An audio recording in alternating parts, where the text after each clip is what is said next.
Pada video kali ini, saya akan menceritakan tentang tokoh-tokoh tanah air yang berhasil moksa atau menghilang tanpa bekas. Dan berikut ini 6 tokoh-tokoh terkenal tanah air yang berhasil moksa atau menghilang tanpa bekas.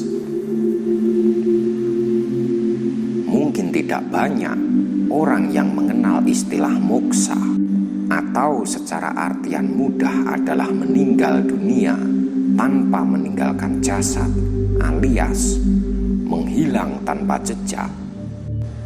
Moksa adalah sebuah konsep dari agama Hindu dan Buddha yang memiliki artian, yaitu melepaskan dari segala ikatan duniawi serta putaran reinkarnasi kehidupan fana. Istilah ini sudah dikenal sejak beratus-ratus tahun lamanya atau sejak zaman kerajaan. Berbicara masalah moksa, ada beberapa tokoh terkenal di Indonesia yang menurut cerita dan diyakini banyak orang mengalami moksa atau hilang tak berbekas. Bahkan sampai sekarang tidak diketahui keberadaannya, apalagi jasadnya. Berikut ini adalah orang-orang terkenal di Indonesia yang moksa atau menghilang tanpa bekas. 1. Prabu Siliwangi. Prabu Siliwangi adalah salah satu raja Pajajaran yang cukup terkenal dan sakti mandraguna. Dia memiliki banyak pengikut serta membuat negeri Sunda menjadi terkenal seantero Nusantara.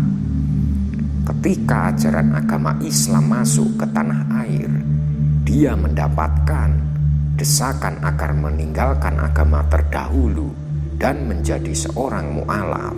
Dikarenakan hal tersebut, Prabu Siliwangi memutuskan untuk menyingkir dari kerajaannya dan tidak berkenan masuk Islam.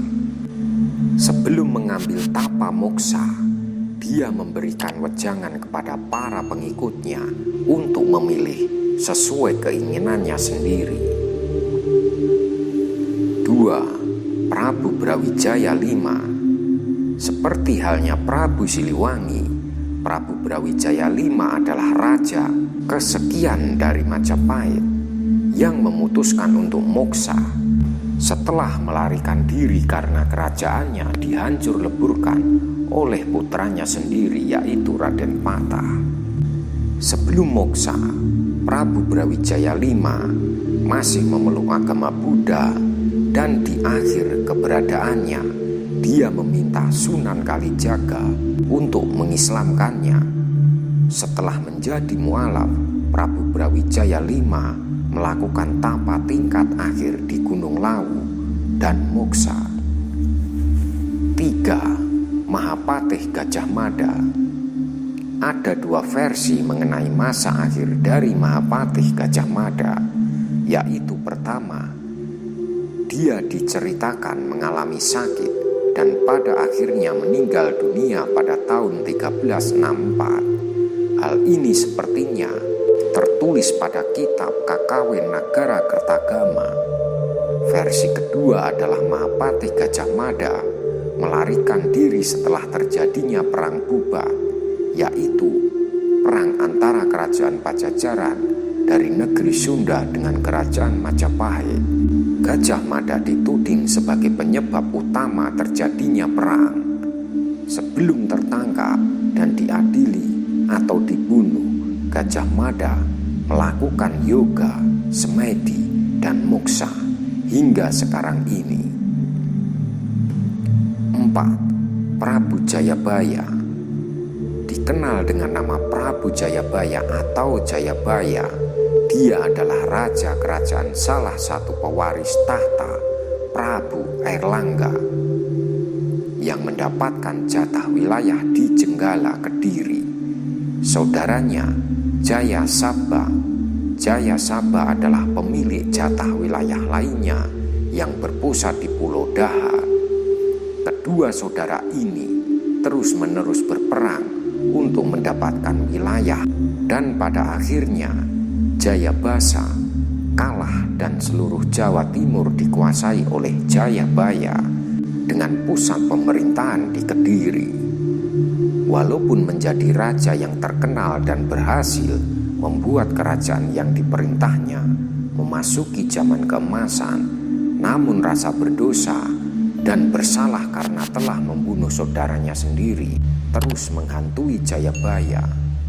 Kesaktiannya dan keberhasilannya menjadi seorang penilih menurut agama Hindu membuatnya tidak pernah meninggal karena dia dapat melalui proses kematian normal dengan cara moksa. Jayabaya menghilang tanpa jejak setelah melakukan tapa moksa di Desa Menang, Kabupaten Kediri. 5. Sabdo Palon Noyo Genggong. Menurut banyak pakar, Sabdo Palon Noyo Genggong merupakan nama lain dari Semar atau salah satu dari Punokawan.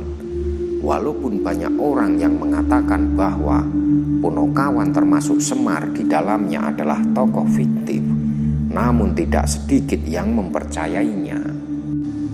Sabdo Palon merupakan tokoh spiritual Prabu Brawijaya V yang kecewa akan keputusan rajanya untuk memeluk agama Islam.